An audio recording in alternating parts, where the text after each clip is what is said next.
Hello and welcome to Classic Motorcycle TV, Episode 2, Part 2 of the Brisbane Classic Motorcycle Collection run-through.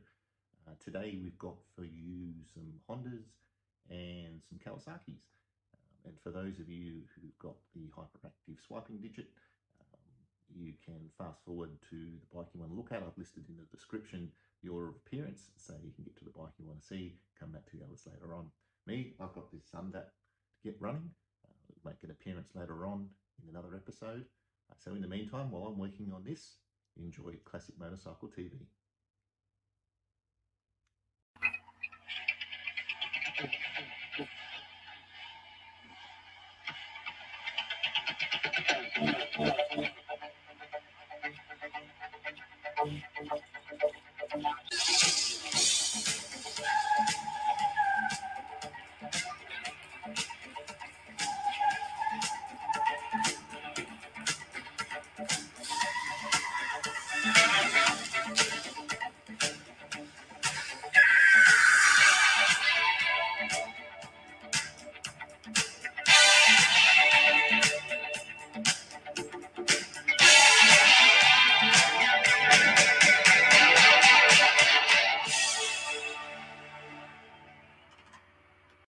A little bit different.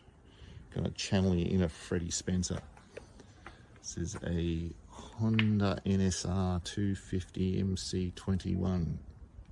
So I've actually given this bike for free. I was sitting in a bloke's garden shed and he didn't want it anymore. It was his brother's bike and I think he'd thrown it down the road, because when we got it, it came with an MC28 body kit on it, which is in a box somewhere in the garage. If anybody wants it, drop me a line.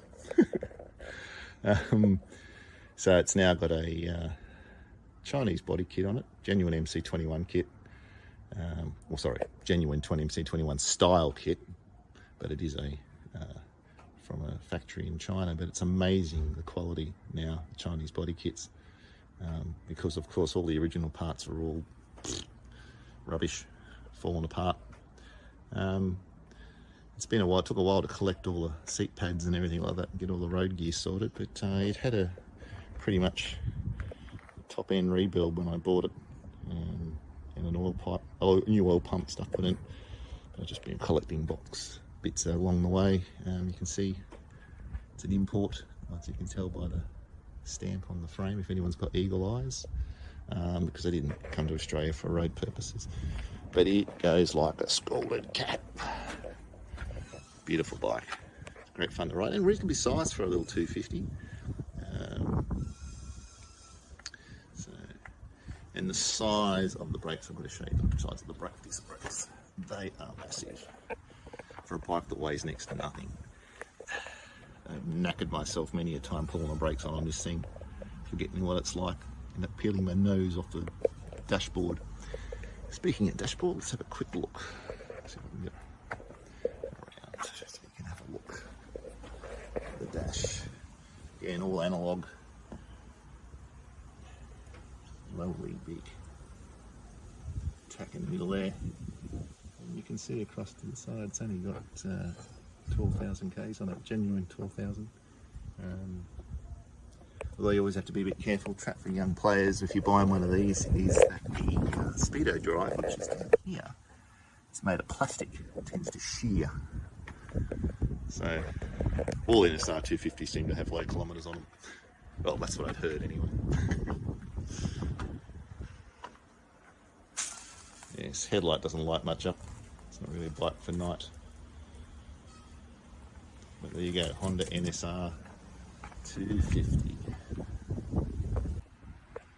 Okay, the next Honda on the line is the 2002 Firestorm in royal blue.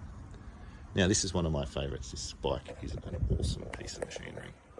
Of course, those of you who know anything about Firestorms will know that the earlier bikes had smaller tanks and had the range about from here to the corner and back, and that was about it. I won't tell you how much I paid for this bike because the guy I bought it from always gets upset when I remind him. But it was a fellow's pride and joy. Apparently had a workplace accident, couldn't ride anymore, poor bugger. That's what he's missing out on. A few bits and pieces are missing along the way. I'm not quite sure the reflective screen, but still got the original can on the end, twin, V-twin, 1 litre. Of course, some of the people would say it's the road version of the later SP1, which I can show you one of those later on. But, great bike, sits on the road beautifully, handles wonderfully. One stage in the future we'll put a bit of vision up of this bike actually on the run. Let's see how it goes. Like, sounds great too. Get across here and show you the dash. And you can see now in the 2000s you can start seeing the digital creeping in. The tag, which is, sorry, apologies for the shit photography. Taking pride of place in white backgrounds that stands out prominently, which is great, and when it's lit up you can sort of stands out, and then you've got the speedo down there, and alarmed as well, so you can't, I don't know what HISS stands for. If you've got any ideas, drop me a line, again, drop me a comment, good to know. You're sitting next to the Firestorm is the FireBlade. Bit of fire. This is a CBR, of course, so this means it's a 4-cylinder, not a twin. This is a 93 CBR 900 RR. Somebody obviously was playing with the auto namer when they made these. How many R's can you put in a name? It's like, I think Kawasaki went wild on the Z's and the X's, and Honda went wild on the R's. Somebody must have been a pirate impersonations after too much sake. Anyway, beautiful bike. You can see the original 93. Look, not that much different to the 92, except colours. Purple seats, not to everybody's liking, I must admit. But again, 16-inch front wheel. I like it. Pom's hated it. Keep complaining about it. Tyre choice. How many tyres do you need? You can see in there, see the cylinder head peeking through. You can start to see, when you start to work on one of these, you start to understand the concept of packaging, and that it's a great idea at the time, but it's a pain in the butt when it comes to working on it. Still got the original can on it. See a few things like the reservoir there, coolant reservoir poking out between the frame. Smart design. Come up through here. So for a Honda, it's been interesting. Cable clutch on this one. So unlike the VTR, which ran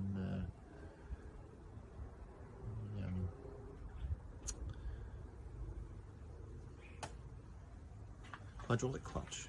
And the other thing I didn't notice to point out on the NSR is it runs a dry clutch, so you get that every time you change gears. Wonderful sound. How's that again? Yes. So beloved of Ducati owners. I think that's how they announced their arrival at the coffee shop. Hey, Mario, I'm here. Anyway, so yes. So it's interesting to see how Honda progressed. Cable, hydraulic.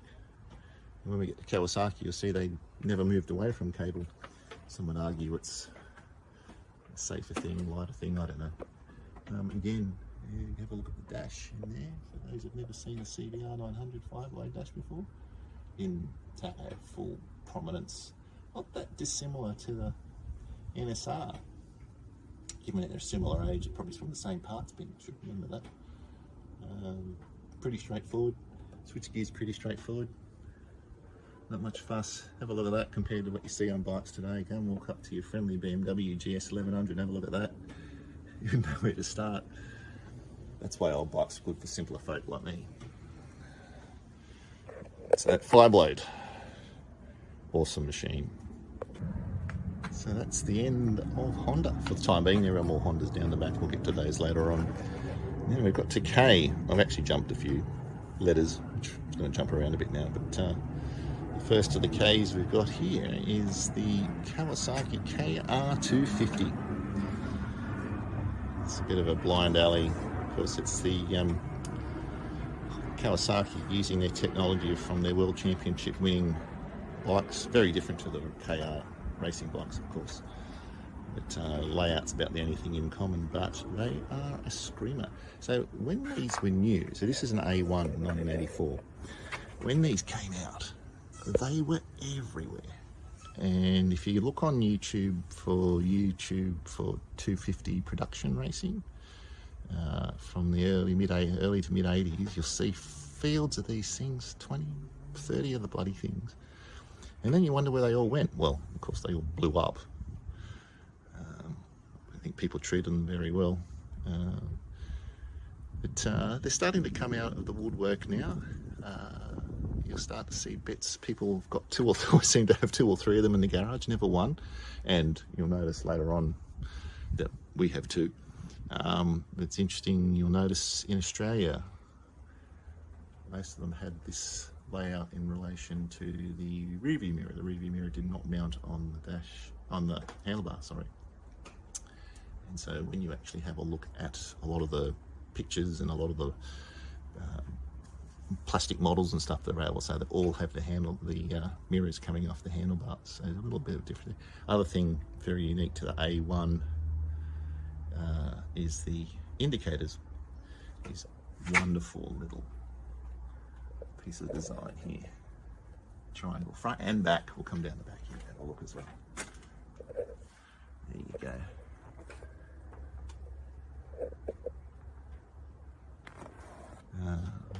Not quite sure you got room for a passenger on the back there, but they provided for it. The other thing's really interesting with this bike, I'll come around this way a little bit more, is how narrow the handlebars are. It always intrigues me about how narrow. But again, Kawasaki, one of the things they're very good at is instrumentation, and they want to provide full instrumentation. So start to see fuel tank levels, temperature gauge, massive tach, 10,500 RPM, red line. I think a few of them saw a bit more than that, and then you'll see the bike has not had a lot of use. That's why it's original.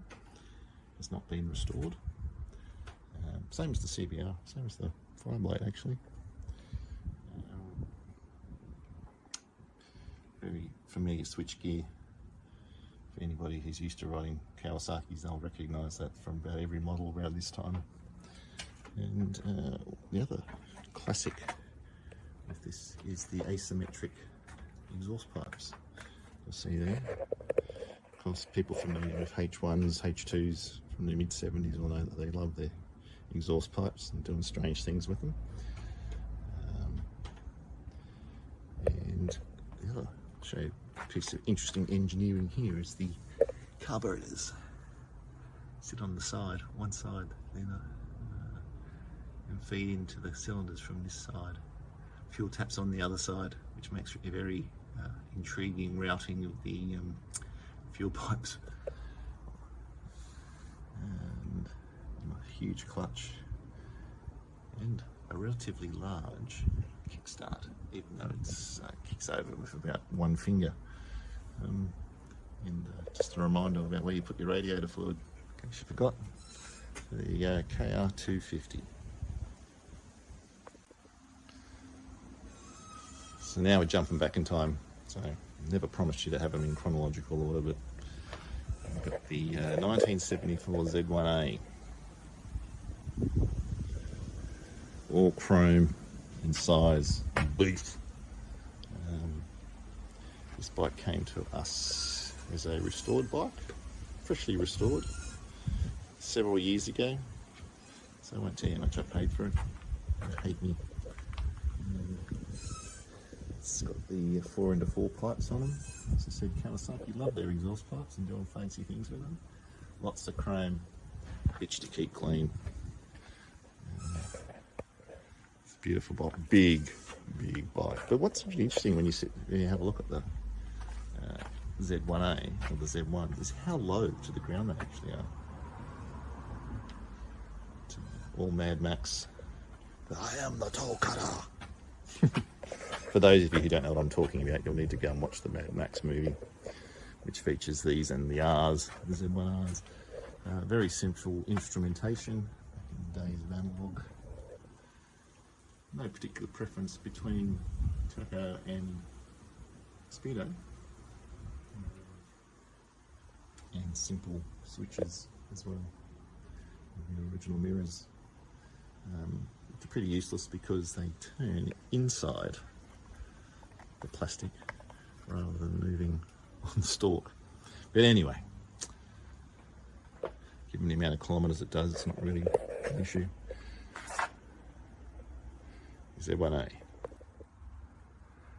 Sitting next to our Z1A is our little baby Kawasaki G7. Last of the G series. G series ran from late 60s to the mid 70s, two-stroke series. Started with the G1, strangely enough, right through to the G7. There were R's, T's, C's, all sorts of things, different looks, high pipes, low pipes. This is a 100cc of two-stroke brutality. Although if you look in there, it looks a little bit like a H1. I like to think it's the baby H1. Nice big horn to remind you what you're actually riding. This was actually a collection project. Did this about 8 years ago now. Back when chroming was worthwhile doing. I like this now. Sorry for those of you OCD, that mirror's gonna trigger me. There we go. So it's got side case. The carburetor's down here, like in the early two-strokes. Disc valve induction through the crankcase and into the transfer ports. Crank induction rather than reed valve induction. Lovely, massive chrome exhaust pipe. Look at that, people. That is beautiful. And candy blue. Again, the train spotters amongst you will know that that's not the proper Kawasaki candy blue. It's a little bit darker shade than it should be. But I think it looks great. And the flat bars set it off. The guy I bought this from used to ride this 100 kilometres to work each day, there and back. All I can say, rather him than me. But 5-speed, it's long alright. It's still running its oil pump, doesn't run premix. It's a great little bike, sounds great. And it'll start generally first kick. Kawasaki G7. Okay, now we're entering the danger zone. Cue Kenny Loggins. I'm not going to hum it. I'm not even going to try and put on my best Need for Speed rubbish. But this is, here you go. This is the Kawasaki GPZ 900. This is an A3 model, and it is not a Top Gun replica. Thank God. I can't stand those bloody abominations. But anyway, to each their own. Again, I keep saying that. I know. This bike actually is running a Yoshimura exhaust system, which is extra fruity. I do like the blue colour. I think the blue is a classic colour for the 900. Again, back in like the CBX, long frame, 16-inch front wheel for help turning. And of course, now we're getting into the fancy anti-block, anti-dive braking systems. So, can't remember what AVDS stands for. Again, if you can remember, drop me a comment so I can remind myself. But whatever it is doesn't work. It's just a bitch to bleed whenever you try and bleed the brakes. You got 1, 2, 3, bleed nipples. Great bike. But, I must admit, I do sit there humming Danger Zone whenever I ride the bloody thing. Comfy seat too. Hydraulics, brakes and clutch. Come around here, we'll have a look at show you the dash. Again, typical Kawasaki, lots of detail, lots of information. And the beautiful thing about bikes in these days too is they put them on center stands. They've got service stands, which is fantastic. The other thing very interesting, it's got, this is around the time when they used to use air for preload. I think it's just an excuse to blow your fork seals, but anyway. And this one runs a manual fan switch, because as people will know, and when they were racing these in the Castro 6 Hour, they love to cook themselves. So, but brilliant bike, brilliant piece of design, ran for years. Can't remember, they got up into the 1990s with this. Came out 83, 84 was the first one came out. And same, nothing like getting your mileage out of your engine and your design. But, yeah, GPZ 900, beautiful bike.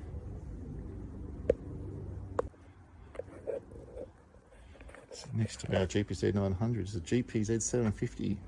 And even though it's part of the GPZ family, which ran from the, oh God, late 70s with the the old school traditional bikes, frame bikes, into this. Is a A1 of the Unitrak, first of the series of the Unitrak. And the Unitrak is where they finally went from, like on the Z1A with the twin shocks. So if you see the B series GPZ 1100s, you'll notice they all run the twin shock, small headlight, bikini fairing.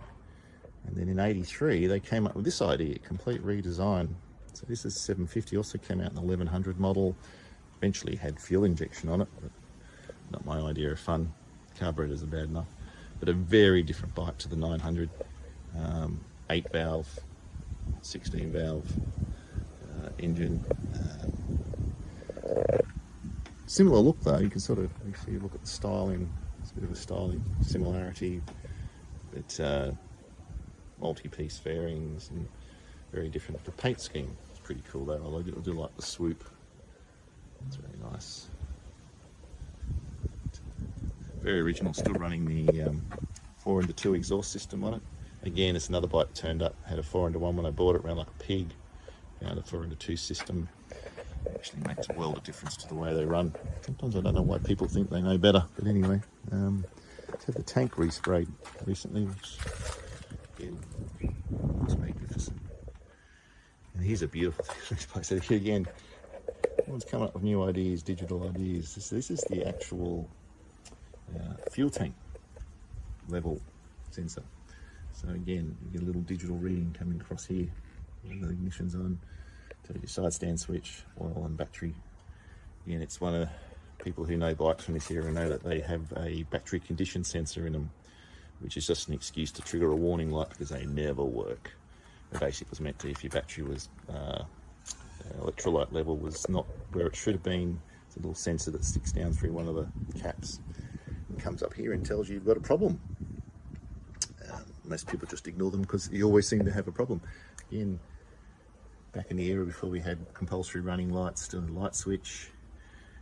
Very interesting start-stop switch on this one. You can sort of see that the run switch is in the middle, and then you can go either way. So you can knock your ignition off while you're riding. Warning lights are here. Unfortunately, you can't really see them, but there's plenty of warning lights. This one here is really interesting. This is the annoying one. So when this is not working, this flashes red. So just Kawasaki's intentions here. While your tacho's still in the middle, a bit smaller than the Speedo. That's a genuine 81,000 on this bike. It's from '83. It's your horn switch. So this is where you start getting multi-use horn switches. The horn is that way, pass that way. Not that I can remember. Not that I pass anybody when I'm riding this thing anyway. Cable clutch, so it's a Kawasaki. There's your cable here. Go back to the 900, you'll see that's actually running a hydraulic clutch. Down here, the choke is actually on the side of the carburetors rather than on the 900, which is probably more familiar to most of you Kawasaki people. The choke lever there. So you can sort of see where some of the design started to come in and carried through the different bikes. One good thing about this is the size of the switch is nice and chunky, so you know what you're doing. So there you go, 900. I mean 750, sorry, what am I saying? Nice big rear seat, very comfortable bike to ride. Just along the right, big and heavy and chunky though. And it's running the 17 front end.